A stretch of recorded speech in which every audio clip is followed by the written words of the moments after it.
No livro Os Miseráveis, conta a história de um homem, Jean Valjean.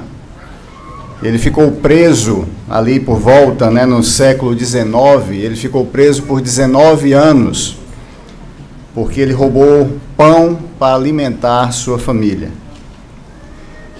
Ao sair da prisão, ele é marcado para sempre como ex-presidiário, rejeitado pela sociedade e endurecido pela dor. Mas sua vida muda completamente quando ele encontra o bispo Myriel, um homem de fé que o acolhe e o trata com bondade. E aí, um belo dia, Jean Valjean, ao ser acolhido por aquele bispo, ele rouba algumas taças de prata, só que é pego pela polícia. E quando ele é pego pela polícia, o bispo Myriel chega lá, levando mais pratarias para ele e disse: Jean Valjean, você esqueceu de trazer essas também. E o bispo Myriel fala: Jean Valjean, com esta prata eu comprei sua alma para Deus. Essas palavras transformaram o coração de Jean Valjean. Ele decide começar uma nova vida e se tornar um homem justo e misericordioso. Sobre outra identidade, ele se torna um homem de negócios, próspero, e se torna o prefeito de uma cidade. Entretanto, ele é perseguido pelo implacável inspetor Javert, que acredita na lei acima de tudo e não consegue aceitar que um criminoso possa mudar. Durante a história, Jean Valjean adota Cosette, filha de uma mulher pobre chamada Fantine, e dedica o resto da vida a protegê-la. No fim, Jean Valjean morre em paz, reconciliado com Deus e consigo mesmo, cercado pelo amor de Cosette, o símbolo da pureza e redenção que ele tanto buscou. Irmãos, essa história mostra a transformação de Jean Valjean, transformação que ele teve na sua vida. É possível, irmãos, mudar. É possível mudar. Que coisa boa saber que é possível mudar. É possível deixar o eu anterior e se transformar em um eu novo, um eu diferente, um eu que eu tanto sonhei em ser. Nas décadas de 40 e 50, um carcereiro americano, Clinton Duff, ficou muito conhecido por seu trabalho de reabilitação de homens em sua prisão. Um crítico disse: você devia saber que cães velhos não aprendem truques novos. Clinton Duff então respondeu: você devia saber que não trabalho com cães, trabalho com homens e os homens mudam todos os dias. É possível mudar. Você e eu podemos mudar. Se transformar, nos transformarmos em algo novo, algo diferente, algo que o Senhor quer que nos tornemos. É possível mudar. É possível parar de ficar somente falando. É possível fazer, irmãos. Na parábola das 10 virgens, diz o seguinte: então o reino dos céus será semelhante a 10 virgens, que tomando as suas lâmpadas saíram ao encontro do noivo. e 5 delas eram prudentes e 5 insensatas. As insensatas, tomando as suas lâmpadas, não levaram azeite consigo, mas as prudentes levaram azeite nos seus vasos com as suas lâmpadas. E tardando o noivo, tosquenejaram todas e adormeceram, mas à meia-noite ouviu-se um clamor: aí vem o noivo, saí-lhe ao encontro. Então todas aquelas virgens se levantaram e prepararam as suas lâmpadas. E as insensatas disseram às prudentes: dai-nos do vosso azeite, porque as nossas lâmpadas se apagam. Mas as prudentes responderam, dizendo: não seja caso que nos falte a nós e a vós. Ide antes aos que o vendem e comprai-o para vós. E tendo elas ido comprá-lo, chegou o noivo. E as que estavam preparadas entraram com ele para as bodas, e fechou-se a porta. E depois chegaram também as outras virgens, dizendo: Senhor, Senhor, abre-nos. E ele respondendo disse, e isso aqui é interessante para mim, ao estudar, na tradução fala: em verdade vos digo que não vos conheço, mas na verdade, a tradução diz: vós não me conheceis. O Salvador conhece a todos nós, nós que muitas vezes não o conhecemos. Eu gostaria, irmãos, de tratar de 3 maneiras que irão nos fazer ter esse azeite suficiente para dar combustível a nossas lâmpadas, combustível de conversão e transformação pessoal em nossa vida. Primeira, entender quem nós somos. Eu assisti muitos filmes com os meus filhos, conheço decorado muitos filmes, as falas até hoje vêm aqui na minha mente. Mas um dos filmes que eu assisti foi do Rei Leão. No filme Rei Leão, quando Simba fugiu depois da morte do pai, Mufasa, algum tempo depois ele encontrou o macaco Rafiki. O macaco seguiu por um bom tempo e Simba disse: quer parar de me seguir? O Simba é um leão, tá? Vocês estão familiarizados, né? O Simba é um leão e o Rafiki é um macaco. E aí o Simba diz: quer parar de me seguir? Quem é você? Rafiki então disse: a pergunta é: quem é você? Como Simba disse que não sabia, Rafiki afirma que ele é um babuíno, o que o deixou ainda mais aborrecido. Rafiki então afirma que Simba é filho de Mufasa, que conhece o pai dele e que sabe aonde ele está. Leva então Simba para uma floresta densa até chegar em um rio, aonde Simba vê sua imagem refletida na água. E aí o Simba disse para Rafiki: esse não é meu pai, é só o meu reflexo. E então Rafiki fala: não, olhe com atenção. Está vendo? Ele vive em você. Depois ele escuta a voz de Mufasa: Simba, Simba, você esqueceu de mim. Você esqueceu quem você é e esqueceu de mim. Olhe para dentro de você. Você é muito mais do que você pensa que é. Você tem que ocupar o seu lugar no ciclo da vida. Lembre-se de quem você é. Você é meu filho e o verdadeiro rei.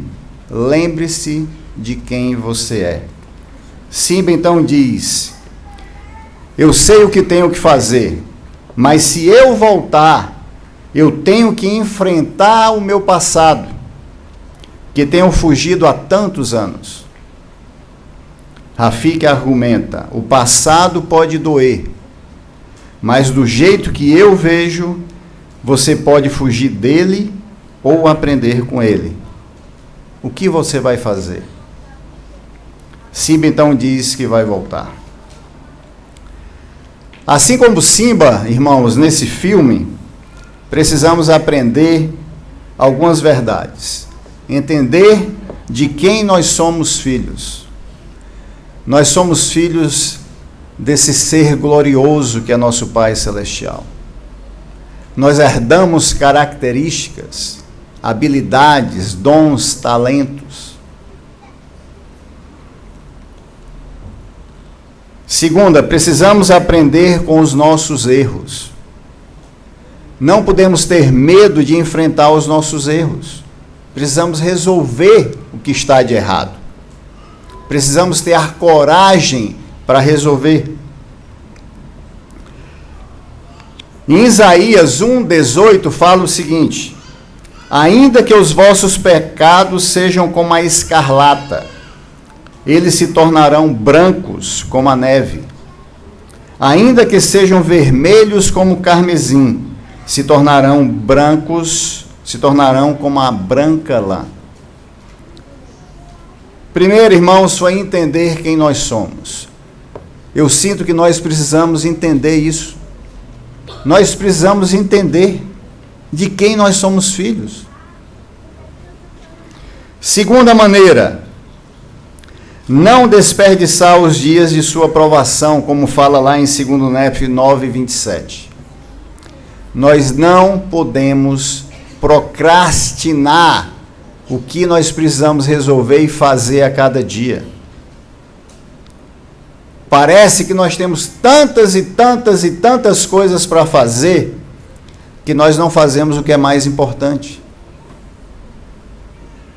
Escolha fazer o que é mais importante, irmãos. Nessa parábola que eu li para vocês das 10 virgens, é interessante, porque o costume daquela época, eles iam para 2 lugares, no casamento, a cerimônia de casamento e o banquete. O noivo, acompanhado de seus melhores amigos, iam à noite à casa da noiva para a cerimônia de casamento. Saíam da casa da noiva depois da cerimônia e faziam uma procissão. E os convidados, incluindo as damas de honra, saíam com as lâmpadas e tochas, para indicar que faziam parte da festa de casamento e para acrescentar luminosidade e beleza à ocasião. Parábola das 10 virgens. Quem é você nessa parábola? A virgem prudente ou a virgem insensata? Como as virgens prudentes viveriam hoje? Como você poderia saber se elas conhecem o Senhor e estão convertidas a Ele? Como as virgens insensatas viveriam hoje? Por quais motivos elas esperariam para conhecer o Salvador? Quando eu me batizei na igreja, os meus líderes falavam que de boa intenção,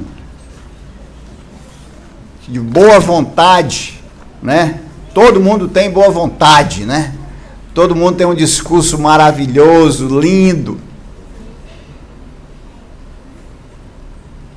mas a prática é diferente. Um dos grandes problemas dessa vida, irmãos, são as procrastinações e as distrações. Eu fico impressionado com pouco tempo que eu olho algo nas redes sociais. Parece um imã. O troço não acaba nunca. Você fica passando aquilo lá nas redes sociais e não acaba. Quando você vai ver, você perdeu 1 hora e não fez nada. São as distrações da vida, irmãos. Tem muito mais coisas importantes a fazer.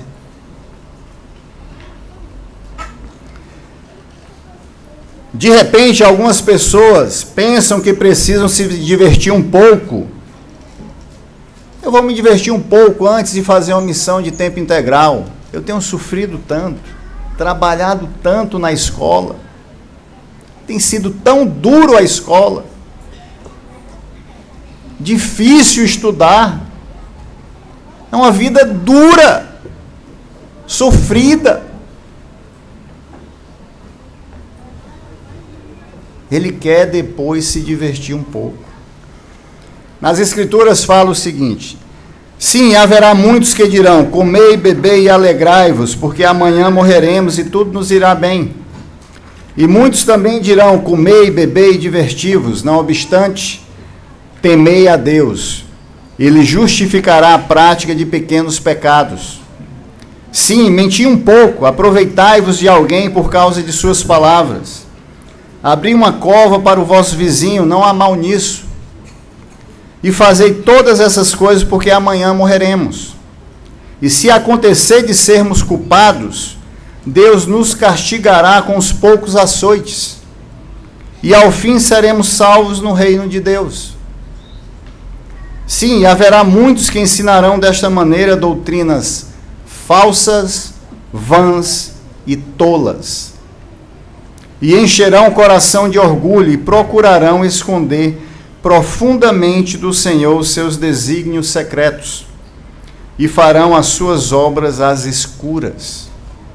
Isso é mentira, irmãos. O melhor lugar para descansar depois de uma escola é fazer uma missão de tempo integral. Numa missão de tempo integral, irmãos, eu aprendi muitas coisas que mudaram a minha vida. Hoje eu trabalho com algo que eu aprendi na missão. Eu trabalho com treinamento, com relacionamento, coisas que eu aprendi na missão. Eu trabalho com metas, com planejamento, trabalho duro, resiliência, coisas que eu aprendi na missão. Sei receber muitos nãos na minha vida, porque eu aprendi na missão. Sei ser paciente quando eu recebo não, porque eu aprendi na missão. Eu sei que eu tenho muito que melhorar como marido e pai, mas o pouco que eu sei eu aprendi na missão. Então, para aqueles que querem descansar, porque foi vida dura na escola, eu digo para você que o melhor lugar para você descansar é na missão. Terceira maneira, para a gente ter esse azeite, para encher as nossas lâmpadas. Fazer sábias escolhas a cada dia. Eugene L. Roberts foi um dos grandes treinadores de atletas que a BYU teve alguns anos atrás. Ele cresceu em Provo e vivia em companhia dos amigos errados. Um dia ele estava na rua esperando que seus amigos aparecessem e notou que o tabernáculo de Provo estava iluminado e que uma grande multidão estava indo para lá. Como não tinha o que fazer, decidiu seguir as pessoas pensando que poderia encontrar algum amigo dele lá ou de repente algumas moças bonitas e legais.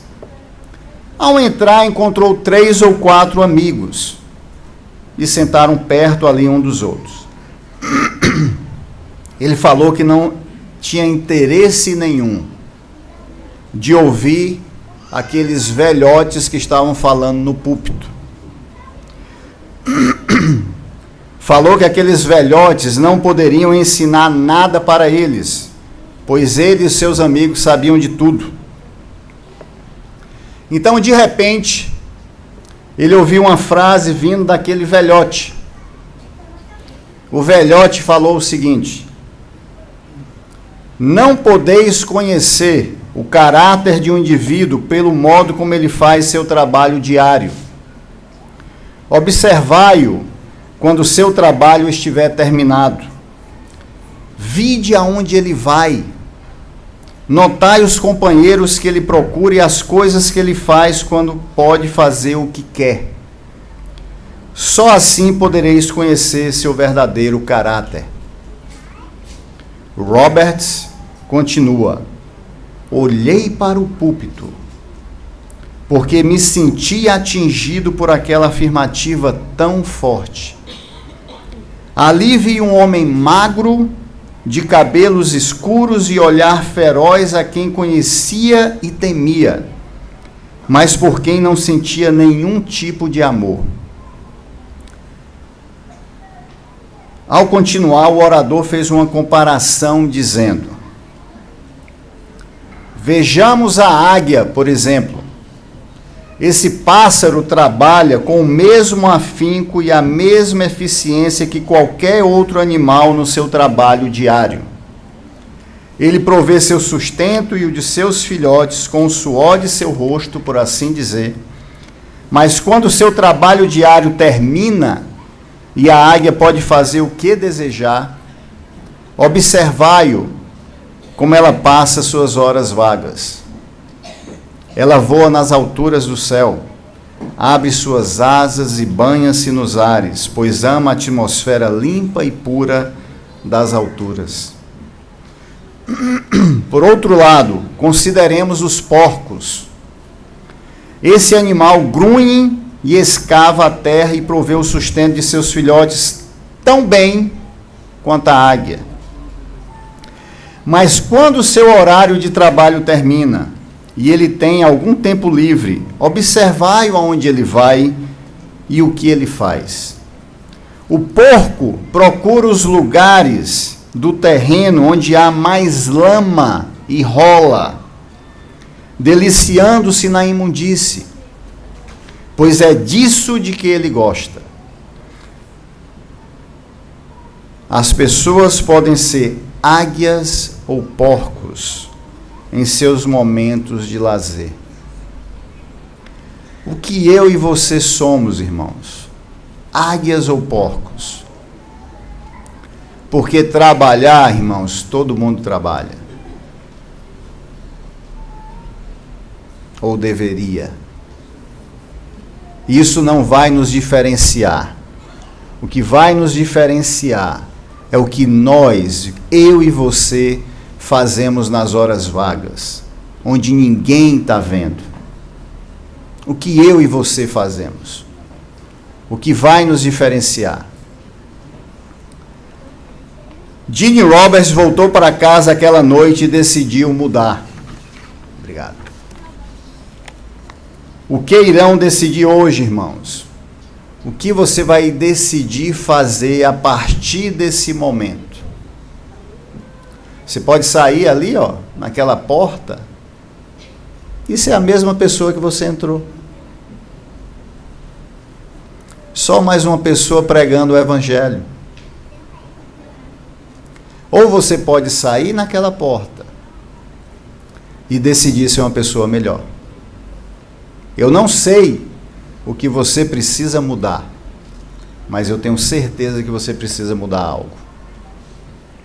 E aquilo que você precisa mudar, este é o momento, irmãos. O tempo passa rápido. O ano de 2025 já era. Já vamos começar 2026. E aqui no Brasil é mais acelerado ainda, porque o ano, Freitas, só começa depois do carnaval, não é isso? Que as pessoas ensinam. Então, quando a gente vê, a gente já está em março. Irmãos, esse é o tempo de nos prepararmos para o encontro com Deus. Chega de procrastinar. Chega de distrações. Se eu quero usar algo nas redes sociais, uma coisa triste, irmãos, talvez vocês já tenham visto isso, mas eu vejo casais indo para o dia do namoro, a sexta-feira sagrada do dia do namoro. Eu vejo lá os casais, quando eu olho, tá lá os casais, um olhando para o celular, ninguém conversa, ninguém olha um para o outro. De repente, na sua casa, na sua mesa, onde você almoça, onde você janta, você está com o celular na mesa. Precisamos olhar no olho, irmãos. Precisamos conversar com os nossos filhos. Precisamos saber como eles estão. Eles nasceram em uma época de tecnologia. Eles nasceram com isso na mão, ó. A irmã falou aqui tão bem que nós não podemos comparar os tempos, né? E é verdade, no meu tempo, já ia dizer aqui, irmã, no meu tempo não tinha isso, né? Mas nós precisamos realmente mudar a nossa mentalidade. Essa é a realidade deles. Essa é a realidade. Precisamos saber como conviver com isso. Nessa mudança, irmãos, eu gostaria também de ler uma vez mais Mosias 3,19, que fala: porque o homem natural é inimigo de Deus e tem-no sido desde a queda de Adão e sê-lo-á para sempre, a não ser que ceda ao influxo do Santo Espírito e despoje-se do homem natural, e torne-se santo pela expiação de Cristo Senhor, e torne-se como uma criança submisso, manso, humilde, paciente, cheio de amor, disposto a submeter-se a tudo quanto o Senhor achar que lhe deve infligir, assim como uma criança se submete a seu pai. O homem natural é o homem terreno. Ele não se arrepende, ele é carnal e sensual, ele é indulgente e extremista, ele é orgulhoso e egoísta, ele permite que suas emoções carnais sobrepujem suas inclinações espirituais. Tem uma frase que eu gosto muito, que fala que aquele que controla a si mesmo será rei.